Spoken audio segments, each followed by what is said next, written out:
할렐루야. 자, 우리 옆에 분들과 서로 좀 문안하도록 하겠습니다. 날씨가 많이 시원해졌는데 우리 옆에 분들 보시면서 오늘 더 얼굴이 밝아 보이십니다. 한번 인사 좀 나눠볼까요?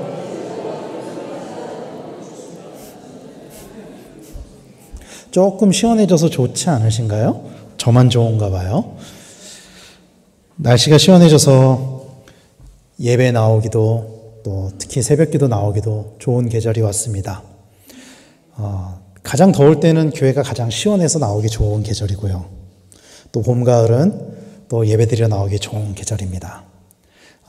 교회를 중심으로 또 하나님의 전을 중심으로 또 하나님을 중심으로 살아가시는 우리 모두가 되기를 간절히 소망합니다. 예수님의 공생의 기간에 관해서 다양한 해석들이 있지만 제가 언젠가도 말씀드렸지만 일반적으로 예수님의 공생의 기간을 얼마 정도로 본다 그랬죠? 3년. 어렸을 때부터 우리는 다 예수님의 공생의 기간은 3년 이렇게 배워왔었어요. 그 3년을 이야기하는 그 기준이 저번에도 한번 말씀드렸지만 요한복음에 나오는 3번의 명절, 그 동일한 명절이 요한복음에 3번이 나오거든요. 그것을 기준으로 해가지고 3년이다라고 추정을 하거든요. 그 요한복음에서 그 기준이 되는 명절이 뭐죠? 유월절입니다. 유월절. 오늘 우리가 읽은 본문은 명절 기간에 일어난 일이라고 말씀을 하고 있어요. 그런데 사실 오늘 우리가 읽은 본문에 나오는 명절은 유월절은 아니에요. 유월절 기간은 아니었던 것 같아요. 유월절은 아니고 아마도 두 번째 유월절, 그러니까 첫 번째 유월절 무렵에 성전에 올라가셔서 성전 정화 시키는 그런 일들이 있었고요. 두 번째 유월절 이후에 초막절 무렵에 일어난 일인 것 같아요. 이 사건은. 어쨌든 시기적으로 보면은 예수님의 그 공생애를 3년이라고 가정을 한다면은 그 공생애 기간에 거의 중간쯤에 일어난 사건인 것 같습니다. 오늘 본문은 이렇게 시작을 하죠. 14절 말씀을 우리말 성경으로 이렇게 시작을 합니다. 명절이 반쯤 지났을 때에야 비로소 예수께서는 성전으로 올라가 가르치기 시작하셨습니다.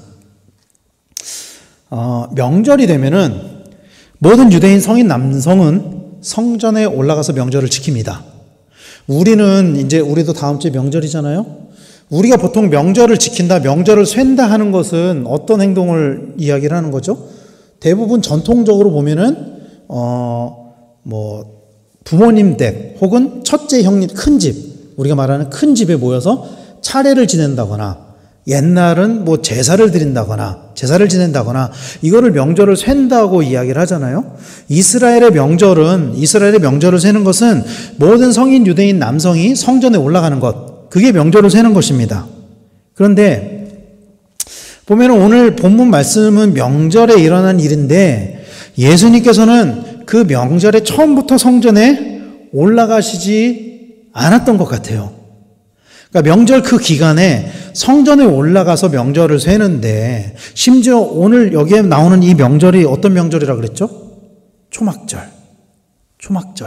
초막절은 그냥 성전에 들락날락 하는 게 아니라 초막절은 이스라엘 백성이 출애굽을 했을 때 그 텐트 생활을 기념하면서 지키는 명절이잖아요. 그래서 초막절 때는 초막을 짓고 거기서 생활을 했단 말이에요. 이스라엘 사람들이.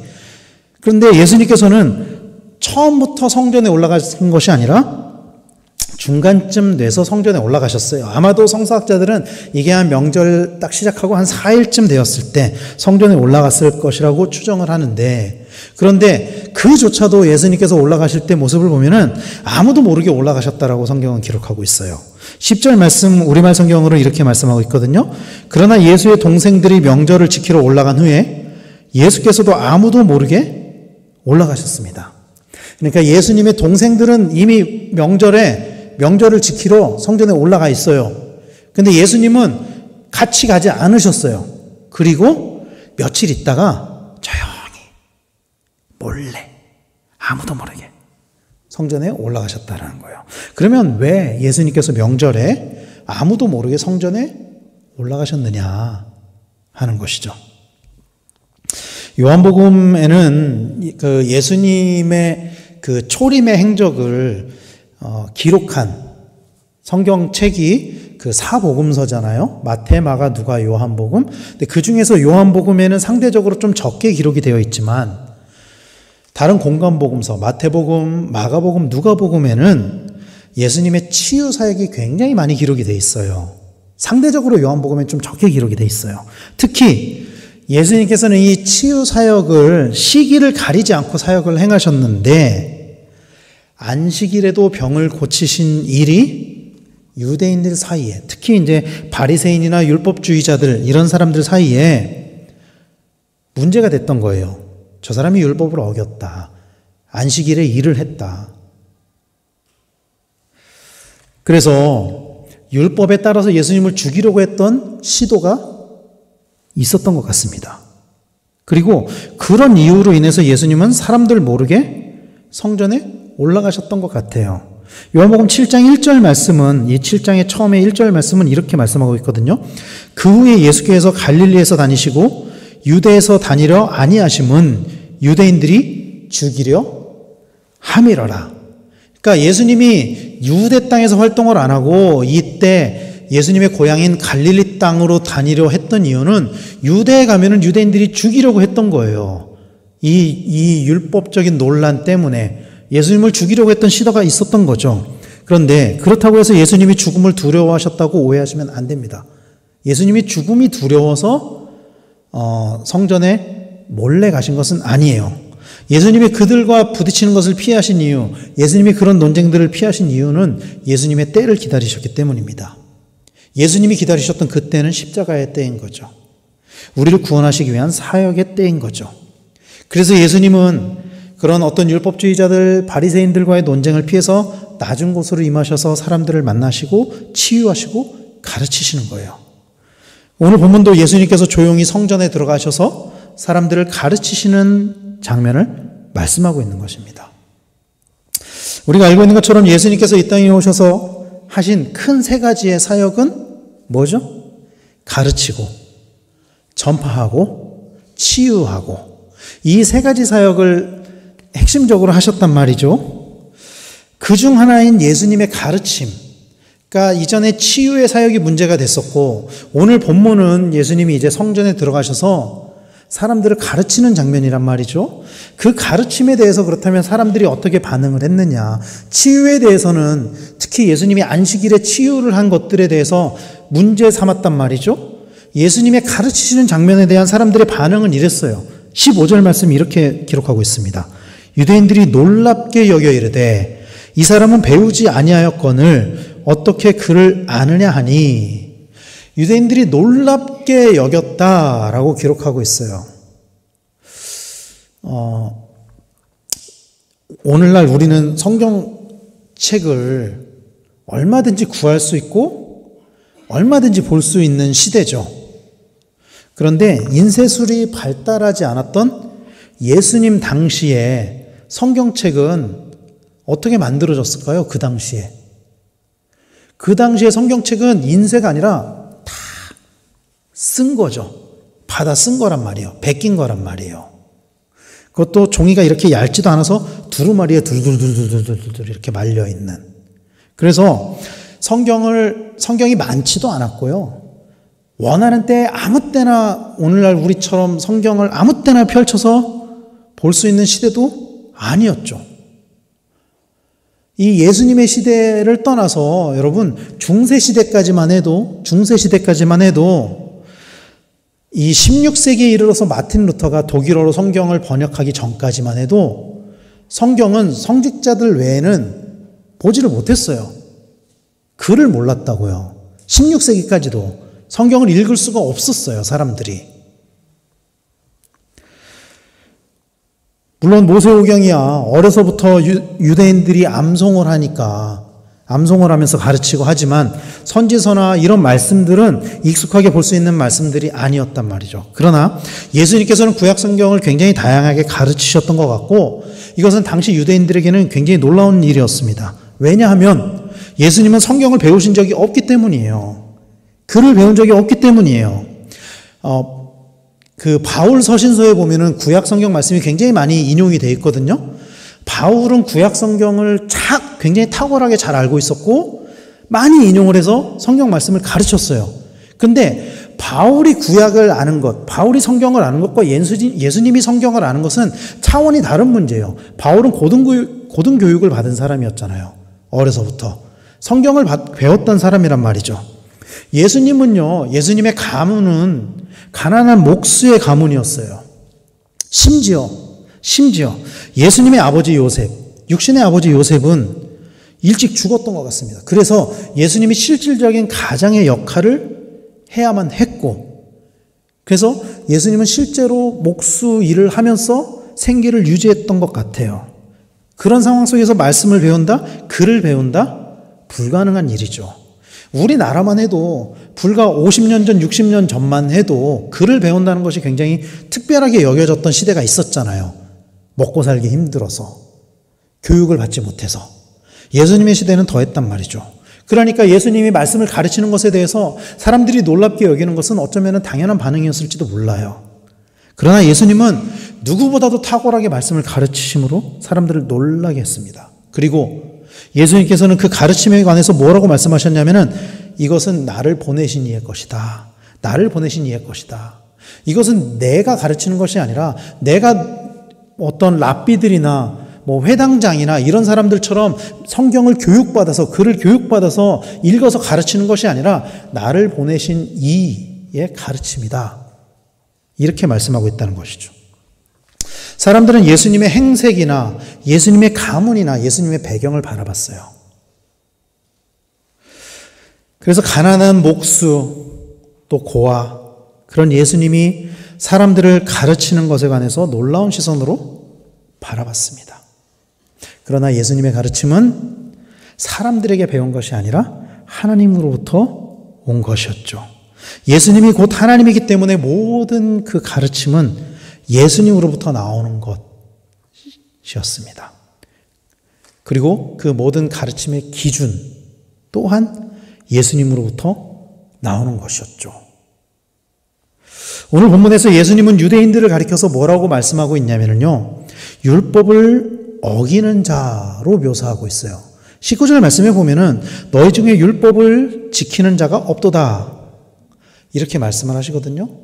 예수님은 그때 당시에 율법을 교육받지 못했고 글을 읽어서 배운 것도 아닌데 예수님께서는 유대인들을 향해서 뭐라고 말씀하셨냐면 너희들은 율법을 지키지 않다. 너희들 율법을 지키지 않고 있다. 사실은 유대인들이 예수님을 가리켜서 그렇게 얘기했었죠.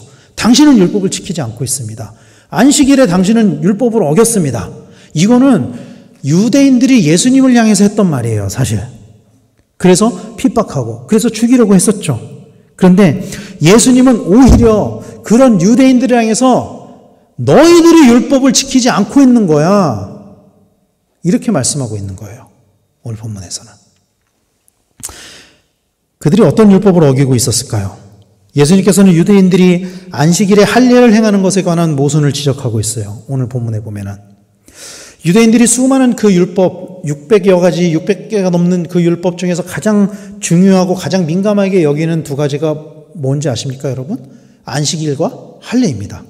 안식일의 문제요, 할례의 문제예요. 그리고 이것은 우리도 잘 알고 있는 여러분 600가지 율법 다 아세요? 다 기억하세요?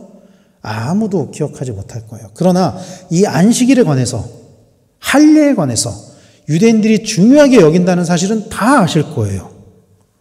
이 두 가지 문제 때문에 예수님을 믿었던 그리스도인들이 핍박을 받기도 했고 또 심지어 이방인들은 무시를 당하기도 했어요. 할례 받지 못한 자들. 무시를 당하기도 했단 말이죠. 유대인들은 절대로 안식일에는 일을 해서는 안 된다고 생각했습니다. 또 유대인들은 반드시 하나님의 백성이라면 할례를 받아야 한다고 생각했죠. 그들은 수많은 다른 율법들은 어기면서 죄인의 모습으로 살아가지만 이 두 가지 기준만 가지고 다른 사람들을 정죄하고 핍박했던 거예요. 그 수많은 율법들을 다 그들도 지키지 못했어요. 그들도 지키지 못했다고요. 그런데 이 두 가지를 가지고서, 이 두 가지를 지키지 않는 모습을 가지고서 다른 사람들을 핍박하고 정죄했다는 것입니다. 그래서 예수님은 이 두 가지 문제를 정확하게 지적하고 있어요. 안식일에 할례를 행하는 것. 안식일에 할례를 행하는 것. 오늘 본문을 보면은 아마도 유대인들은 안식일에도 할례를 행했던 것 같아요. 22절, 23절을 우리말 성경으로는 이렇게 말씀하고 있어요. 모세가 너에게 할례법을 주었기 때문에 너희는 안식일에 할례를 베풀고 있다. 사실 할례는 모세에게서 온 것이 아니라 그 전 조상들에게서 온 것이다. 그래서 너희는 안식일에도 사람들에게 할례를 베푸는 것이다. 이와 같이 모세의 율법을 어기지 않으려고 사람이 안식일에도 할례를 받는데 내가 안식일에 사람의 온몸을 성하게 해주었다고 해서 너희가 어찌 내게 화를 내느냐.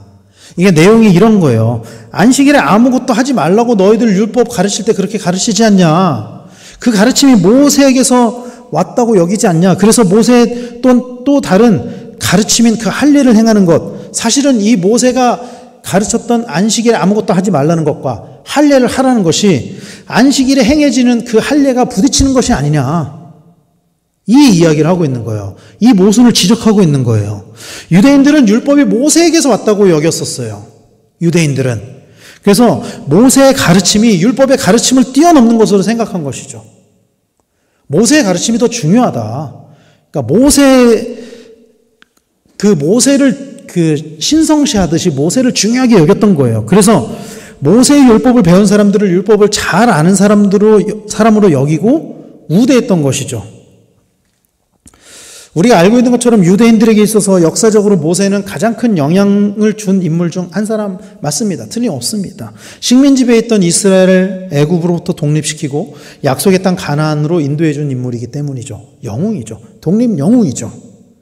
유대인들의 삶의 기준이 되는 법의 근간인 율법을 백성들에게 알려준 사람입니다. 모세는 그런 사람입니다.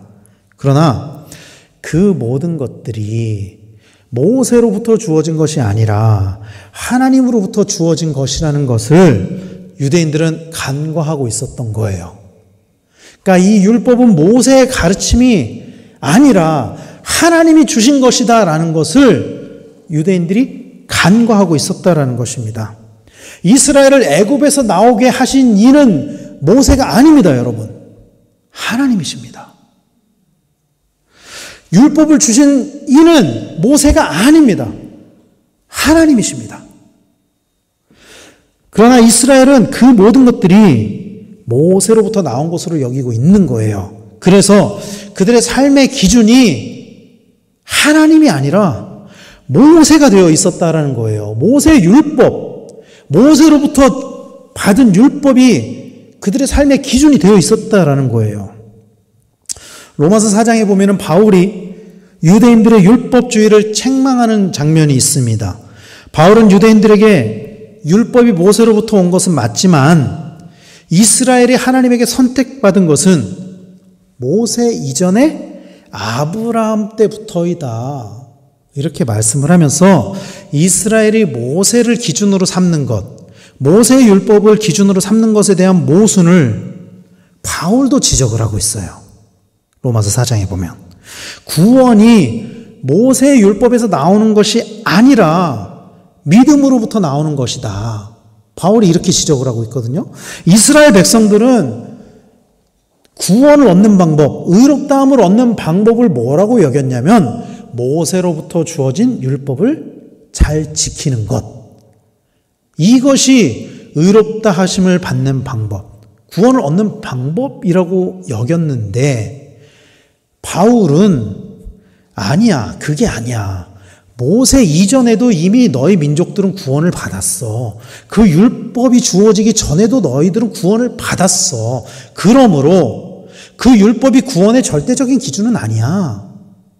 바울이 그렇게 말씀을 하고 있다는 거예요. 그리고 그 기준에 관해서 바울은 믿음, 아브라함의 믿음이 의로 여겨졌다. 그렇게 말씀을 하고 있는 거예요.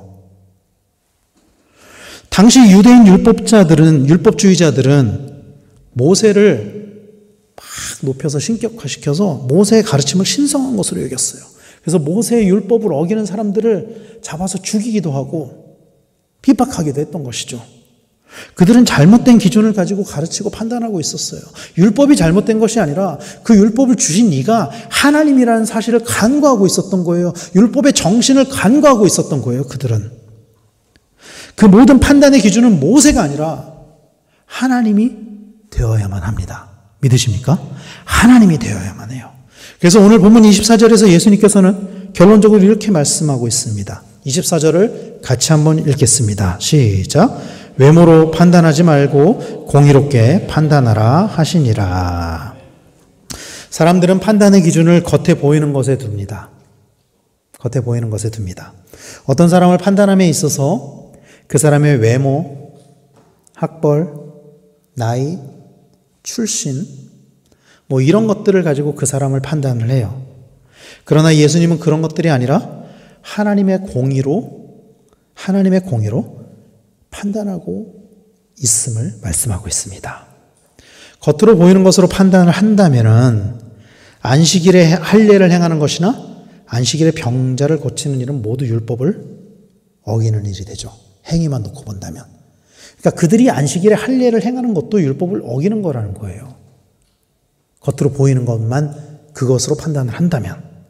그러나 하나님께서 율법을 주신 이유, 율법의 의미, 이런 것들을 묵상을 한다면은, 그 율법의 진정한 의미를 묵상을 한다면 그 모든 것들, 안식일에 할례를 행하는 것, 안식일에 병자를 고치는 것, 이것은 율법을 어기는 것이 아니라 율법의 가치를 이루는 일이 된다. 예수님께서는 이것을 말씀하고 있는 것입니다. 하나님이 율법을 주신 이유는요, 이스라엘 백성을 처벌하기 위함이 아니에요. 그 율법을 가지고 다른 사람을 핍박하게 하기 위함이 아닙니다. 율법을 통해서 사람들을 구원하시기 위함이에요. 살리시기 위함입니다. 더 잘되게 하기 위함이에요. 그런 차원에서 본다면은 안식일에 영혼을 살리는 하나님의 백성으로서 인치심을 의미하는 할례나 육신을 살리는 그 병자를 고치는 일은 하나님의 뜻에 다 합당한 일이라는 거죠. 그것들이 다. 그런데 사람들은 안식일이라는 이 문자에 갇혀서 예수님을 율법을 지키지 않는 자, 불의한 자 이렇게 여기고 있다라는 거예요. 잘못된 판단을 하고 있다는 것입니다. 사랑하는 성도 여러분, 우리는 살아가면서 수많은 판단을 하면서 살아갑니다. 다양한 기준을 가지고 판단을 하고 그 판단에 따라서 옳고 그름이 결정이 됩니다. 그래서 어떤 사건, 어떤 사람, 어떤 상황을 대함에 있어서 옳고 그름을 판단하는 게 다 달라요. 어떤 사람들은 이것을 옳다고 판단하고 어떤 사람은 그르다고 판단을 합니다. 다 기준이 다르기 때문이죠. 그러나 성경은 그러한 판단의 기준이 오직 하나님의 공의여야 한다라고 말씀하고 있습니다. 하나님의 공의로 판단해야 한다고 말씀하고 있습니다. 그리고 그 하나님의 공의를 따르는 사람에 관하여 18절에서 예수님께서는 이렇게 설명하고 있습니다. 자기 마음대로 말하는 사람은 자기가 영광을 받으려고 하는 것이다. 그러나 자기를 보내신 분의 영광을 위하여 일하는 사람은 진실하며 그 안에 거짓이 없다. 자기가 영광을 받는 것이 아니라 나를 보내신 이의 영광을 위하여 일하는 것. 그것이 하나님의 공의에 따르는 사람이라는 거예요. 모든 행위의 목적과 기준이 하나님께 있는 사람을 말씀하고 있는 것입니다. 그런 사람이 하나님의 공의를 따르는 사람, 하나님의 공의로 판단하는 사람, 하나님의 공의를 기준 삼는 사람이라고 예수님께서 말씀하고 있는 것입니다. 여러분, 인지부조화라는 단어 들어보셨나요? 인지부조화? 최근에 좀 쓰는 말인데 혹시 이 말이 가지고 있는 뜻이 뭔지 아시나요? 인지부조화. 자신의 태도와 행동이 일관되지 않고 모순돼 가지고 양립할 수 없는 상태를 뜻하는 거예요. 양립할 수 없는 상태. 생각과 행동이 일치하지 않는 것. 그러니까 오늘 본문에서 유대인들이 안식일에 병자를 고치는 예수님을 향해서 당신은 율법을 어기고 있습니다라고 하면서 정죄하지만 정작 자신들은 안식일에 할례를 행하고 있는 것. 이게 인지부조화 상태에 있는 거예요. 모순된 상태에 있는 거죠. 이게. 그런데 많은 그리스도인들이 이런 인지부조화 상태에 놓여져 있다라는 게 참 안타까운 일입니다. 어떤 때는 그리스도인으로서의 부름받은 자의 삶을 살아가지만 어떤 때는 자기 스스로 말하는 자의 삶을 살아간다라는 거예요. 상황에 따라서 기준이 바뀌어요. 어떤 때는 하나님의 공의가 기준이 되고 어떤 때는 다른 것들이 기준이 돼요. 그런데 대부분 그 다른 것이 기준이 될 때 그 다른 것이 뭔지 아십니까, 여러분? 나의 이익. 나의 이익이에요. 나의 재산, 나의 감정, 나의 상황, 이런 것들이 나한테 유리한 쪽으로 기준을 삼는 거죠. 입으로는 하나님의 사랑을 이야기를 하지만, 입으로는 말씀을 이야기를 하지만, 삶으로는 다른 사람을 죽이는 삶을 살아가고 있지는 않느냐는 거예요. 그런 인지 부조화 상태의 삶을 살아가고 있지는 않느냐는 거예요, 우리는. 사랑하는 성도 여러분, 우리는 이 인지 부조화 상태에서 벗어나서 하나님의 공의라는, 하나님의 공의라는 일관된 기준을 회복해야 될 줄로 믿으시길 바랍니다. 하나님의 말씀은요, 여러분, 귀에 걸면 귀걸이, 코에 걸면 코걸이가 되는 것이 아니에요. 하나님의 말씀은 영원토록 변하지 않는 것이고, 그 말씀의 정신 또한 영원토록 변하지 않는 것입니다. 그래서 우리는 말씀에 순종해야 하고 그 말씀이 우리 삶의 판단의 기준이 되어야 한다라는 것이죠. 그렇다면 이 말씀이 뭐냐는 거예요. 말씀이 뭐냐는 거예요. 요한복음 1장 14절은 이렇게 말씀하고 있습니다. 말씀이 육신이 되어 우리 가운데 거하심에 우리가 그의 영광을 보니 아버지의 독생자의 영광이요 은혜와 진리가 충만하더라. 여러분, 말씀에 관해서 요한복음에서는 이 말씀이 육신이 돼서 우리 가운데 임했다 이렇게 말씀하고 있어요. 누구죠? 예수 그리스도. 그래서 우리의 삶의 모든 기준은 예수님이 되어야만 합니다, 여러분. 내가 기준이 되어서는 안 된다라는 거예요. 예수님이 기준이 되어야 된다라는 거예요. 모든 판단의 기준이. 하나님의 공의의 기준 또한 하나님의 공의가 뭐냐? 예수님이라는 거예요. 그래서 예전에 2005년, 6년쯤에 유행했던 말 중에 이런 말이 있어요. What would Jesus do? 무슨 뜻이죠? 예수님이라면 어떻게 하셨을까? 예수님이라면 어떻게 하셨을까? 어떤 상황에 놓여졌을 때 어떤 판단을 해야 될 때 잘 모르겠어. 어떻게 해야 될지. 그때 그 기준을 예수님으로 삼는 거예요. 예수님이라면. 여러분, 모든 상황, 모든 환경 가운데서 이 질문을 여러분들의 삶 가운데 끊임없이 던지시기를 바랍니다. 예수님이라면 어떻게 하셨을까? 예수님이라면 나와 같은 상황에서 어떻게 하셨을까?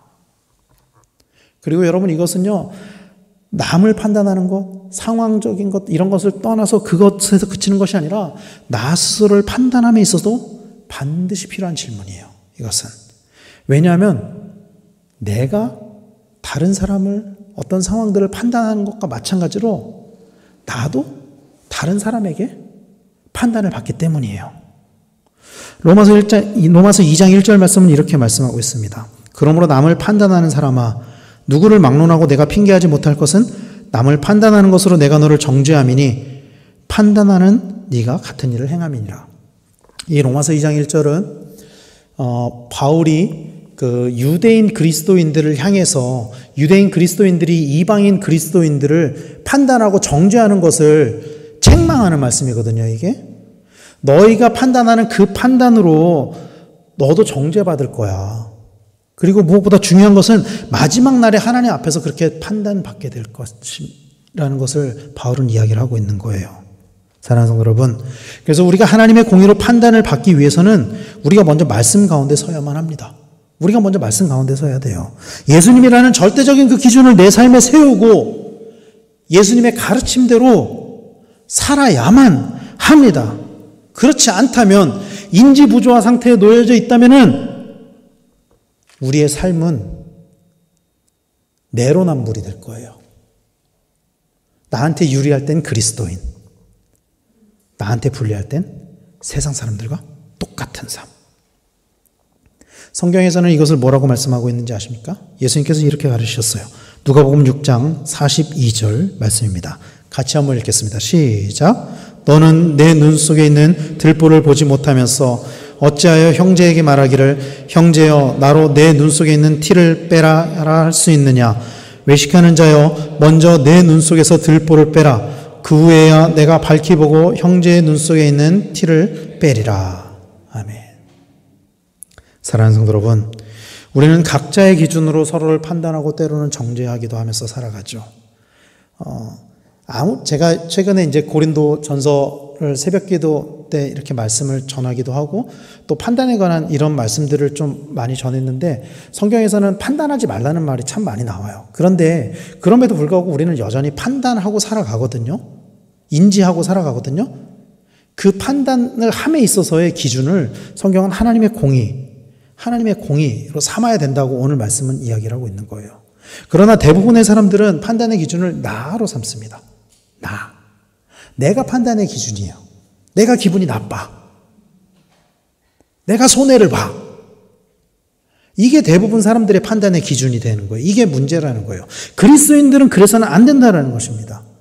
때로는 내가 손해를 본다고 할지라도, 내가 기분이 나쁘다고 할지라도 그것이 예수님의 가르침에 맞는 것이라면, 그것이 하나님의 뜻에 맞는 것이라면 거기에 순종하는 것이, 그 말씀에 따라가는 것이 온전한 그리스도인의 삶이라는 거예요.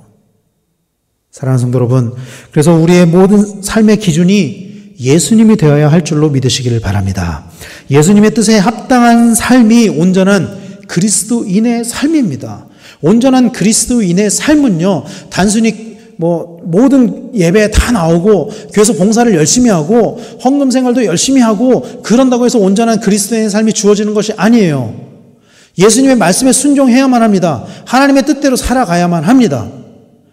그래서 하나님 앞에 판단을 받을 때 하나님께 칭찬받을 수 있는 사람이어야 온전한 그리스도인의 삶이라는 것을 믿으시길 바랍니다. 그리고 그런 사람만이 하나님 나라의 백성이 될 수 있음을 믿으시길 바랍니다. 우리가 진정으로 소망하고 그리는 하나님 나라는 그런 사람의 것입니다. 그런 사람의 것이에요. 하나님 나라는. 하나님의 의로움으로 살아가는 그런 사람에게 주어지는 것입니다. 사랑하는 성도 여러분, 하나님의 공의로 살아가시는 우리 성도님들이 다 되시기를 간절히 축원합니다. 오직 예수님이 우리의 삶의 기준이 되어 예수님의 가르침대로 살아가시는 우리 성도님들이 다 되시기를 축원합니다. 나를 기준으로 삼는 것이 아니라, 내 뜻대로 살아가는 것이 아니라, 예수님이라면 어떻게 하셨을까? 성경에서는 어떻게 이야기를 하고 있는가? 그 말씀을 기준으로 삼아서 말씀에 순종함으로 하나님께 참 잘했다 칭찬받을 수 있는, 그렇게 판단받을 수 있는 우리 모두가 되기를 예수님의 이름으로 간절히 축원합니다. 기도하겠습니다.